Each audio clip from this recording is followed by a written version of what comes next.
This is an introduction to the Puppet Pin tool in After Effects 2021.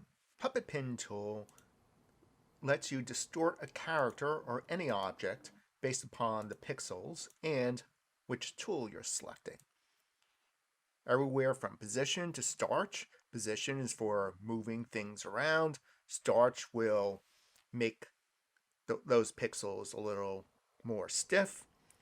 Bend is a rotation. The advance combines bend with the position.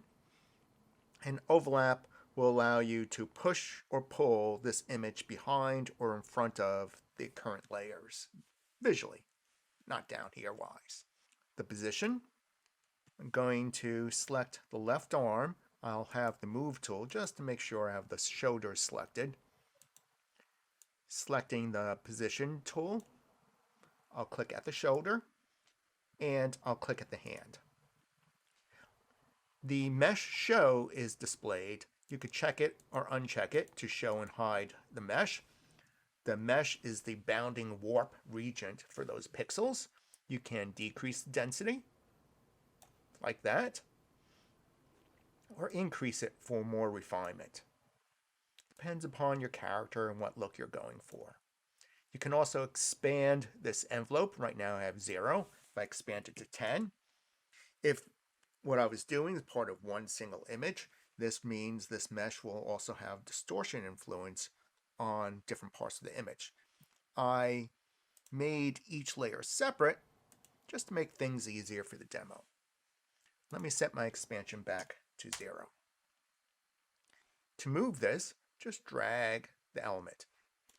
This first pin acts as a hinge. If I drag it this way, we have a hinge going the other way, but I don't think our character would be very happy about us animating it like this. Let me push it back, and you can pull and push these pins, and there's the distortion happening. For the right arm, let me press the U key to expose the keys. I'm clicking on the puppet effects to show that property. One way for animation, hold down the control or command key and just drag it to make the critter wave. Hello, hello, hello. You can distort it as well. And when I let go, got a bunch of keyframes.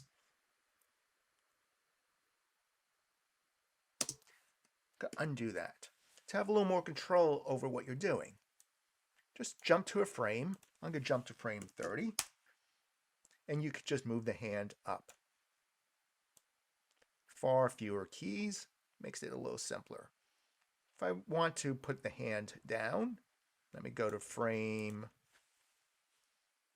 60. Just letting us know the critter's here.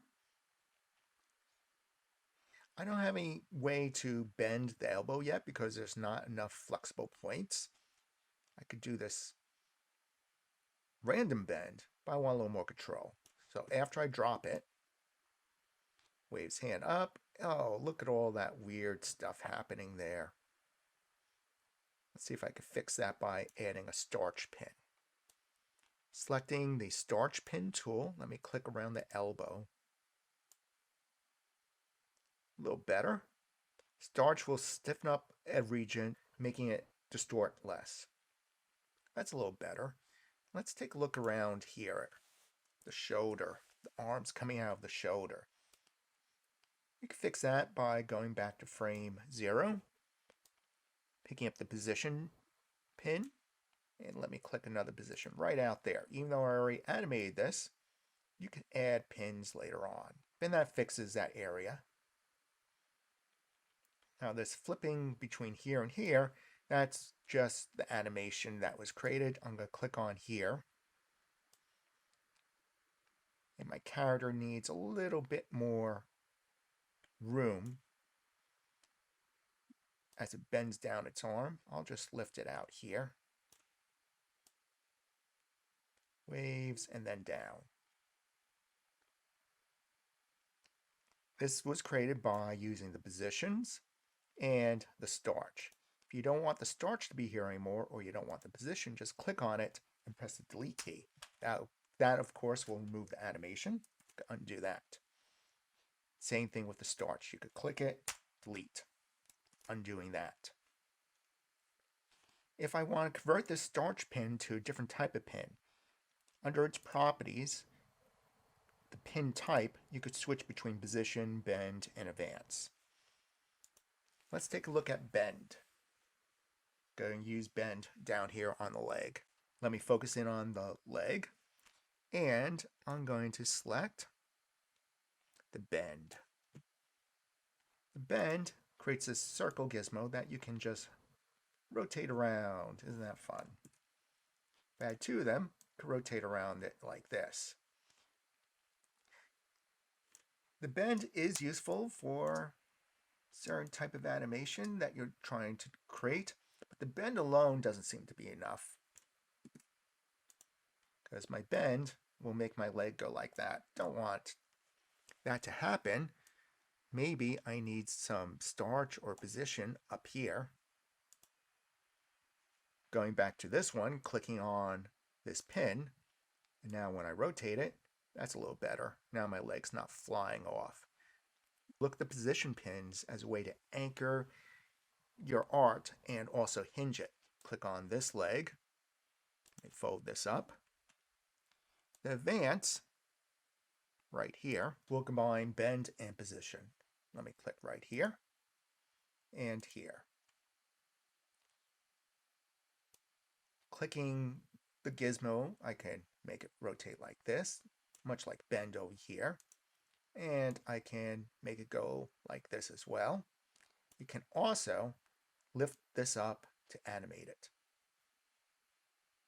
If I go back to this one, let me click on the right leg, clicking on its puppet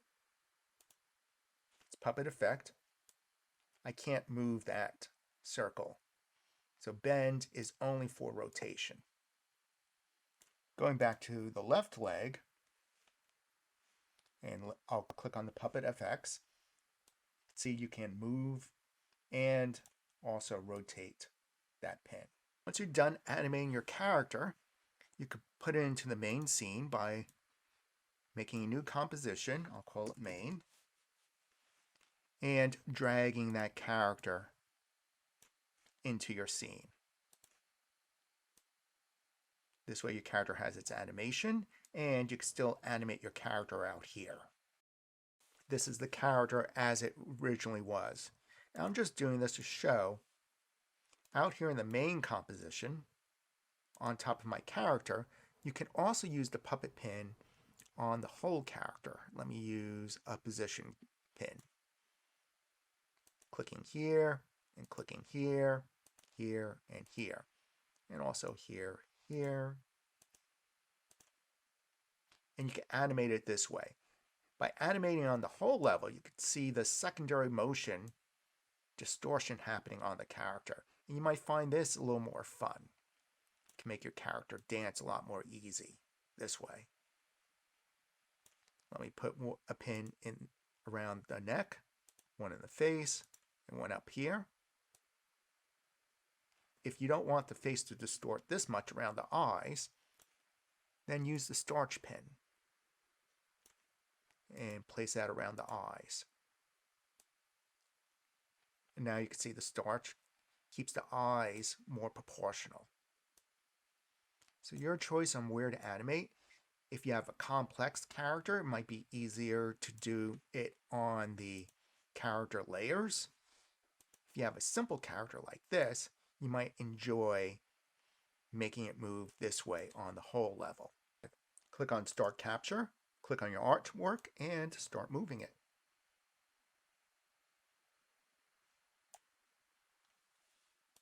Play your animation. See, my character goes a little low, below the ground. Press the U key to show all those keys. Click on the word position to select them all. Maybe I'll go somewhere around here. As long as you're at a key, and you do that by clicking on this next keyframe property value, I could drag up this key, and it's going to drag up all the keys. Select the character, Click on the puppet pin. I'm just going to use the simple puppet pin position. Place a pin at the shoulder and one at the hand.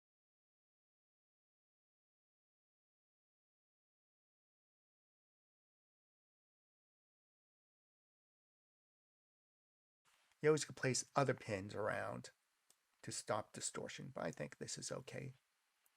So my character's arms are down. Now it's going to point to where it goes. It's going that way. After you're done puppet pinning, you can have a little more fun by adding a rotation key, R for rotation. Right now, it just comes on down. Maybe this is the first moment of rotation. R key for rotation. And a few frames from now, let me pick up the rotate tool, which is W. Maybe the character rotates a little bit.